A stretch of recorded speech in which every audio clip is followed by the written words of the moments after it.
नमस्कार। आज तेस्रो दिन श्रीमद् भगवद् गीताको अध्याय 1 को श्लोक नम्बर 3 यस प्रकार छ।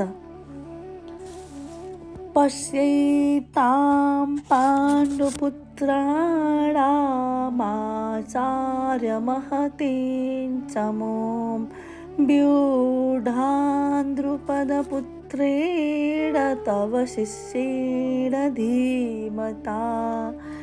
अब यो श्लोकले के भन्न खोजेको छ भन्दा, हे आचार्य, पाण्डु पुत्रहरूको विशाल र बलियो सेनालाई एकपटक हेर्नुहोस् त।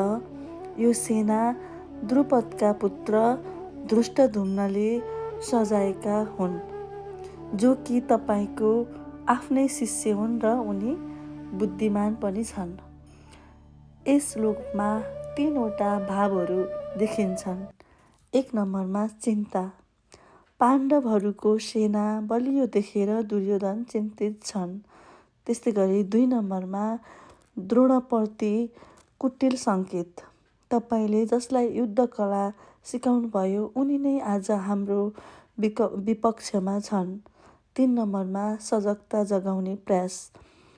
द्रोणाचार्यलाई उत्तेजित गर्न खोजेको हो ताकि उनी अझ निष्ठापूर्वक युद्ध लडुन्। हजुरहरू सम्पूर्णलाई धेरै धेरै धन्यवाद। जय श्रीमन्नारायण। राधे राधे।